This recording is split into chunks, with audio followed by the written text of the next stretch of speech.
Hello കൂട്ടുകാരെ, മഴ തോരും മുമ്പേ ഇന്ന് പുതിയ സീരിയലിലെ പുതിയ വിശേഷങ്ങളിലേക്ക് എല്ലാവർക്കും സ്വാഗതം. ഇന്നത്തെ എപ്പിസോഡിൽ നമ്മൾ കാണാൻ കഴിയുന്നത് നമുക്ക് അലീന വല്ലാതെ സന്തോഷത്തിലാണ്. അവളുടെ അമ്മയെ കണ്ടിട്ട് അവളുടെ അമ്മയെ കണ്ടപ്പോൾ അവൾക്ക് വല്ലാത്ത സന്തോഷം തോന്നുന്നുണ്ട്. അവൾ അങ്ങനെ അമ്മയെ ആദ്യമായിട്ട് കാണില്ല, അതുകൊണ്ട് വല്ലാത്ത സന്തോഷം തോന്നുന്നുണ്ട്. പിന്നെ അവൾക്ക് വല്ലാതെ കരച്ചിലും വരുന്നുണ്ട്. പിന്നെ അവളുടെ അമ്മ ആദ്യമായിട്ട് അവളുടെ പേര് പറഞ്ഞുള്ള സന്തോഷത്തിലാണ് അവൾ. പിന്നെ കാണിക്കുന്നത് അവൾ മുത്തശ്ശിയുടെ അടുത്തേക്ക് പോകുന്നുണ്ട്. മുത്തശ്ശി ചോദിക്കുന്നുണ്ട്, എന്തിനാണ് നിന്നെ പങ്ങോട്ട് വിളിപ്പിച്ചത് ചോദിക്കുന്നുണ്ട്.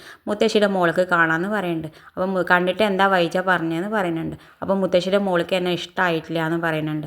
അപ്പോൾ അതെന്താ ഇഷ്ടമാവാത്ത, എനിക്ക് ആരും ഇല്ലാത്തതുകൊണ്ട് എന്ന് പറഞ്ഞിട്ട് അവൾ മുത്തശ്ശിയോട് വിഷമം പറയുന്നുണ്ട്. പിന്നെ കാണിക്കേണ്ടത് നമ്മുടെ വൈജ മുത്തശ്ശിയുടെ അടുത്തേക്ക് വരുന്നതാണ്.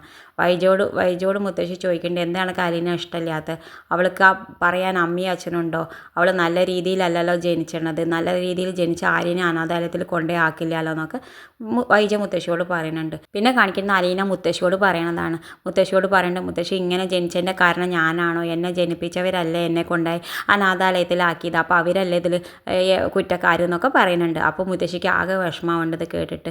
പിന്നെ വൈജയുടെ അടുത്തേക്ക് അലീന ചെല്ലുന്നുണ്ട്. അപ്പോൾ അലീനോട് പറയുന്നുണ്ട്, വൈജ നീ ഇങ്ങനെ എന്ത് പറഞ്ഞാലും മോങ്ങിങ്ങോട്ട് നിൽക്കണ്ട, ഇങ്ങനെ കരയാണെന്ന് വെച്ചാൽ എനിക്ക് കരയാൻ തന്നെ നേരം ഉണ്ടാവുള്ളൂ, ഞാൻ എൻ്റെ സ്വന്തം മക്കളോട് പോലും ഞാൻ അങ്ങനെ പെരുമാറാറുള്ളൂ ഇങ്ങനെ ദേഷ്യത്തിൽ, പിന്നല്ലേ ഇപ്പം എന്നോട് എന്നൊക്കെ പറയുന്നുണ്ട്. അവൾക്ക് നേരെ നിൽക്കാൻ വെച്ചാൽ മാത്രം അവിടെ നിന്നാൽ മതി എന്നൊക്കെ പറയുന്നുണ്ട്. അലീന അത് കേട്ടിട്ട് ഇങ്ങനെ കരയുന്നുണ്ട്. ഇത് കാണിച്ചുകൊണ്ടാണ് ഇന്നത്തെ എപ്പിസോഡ് അവസാനിക്കുന്നത്.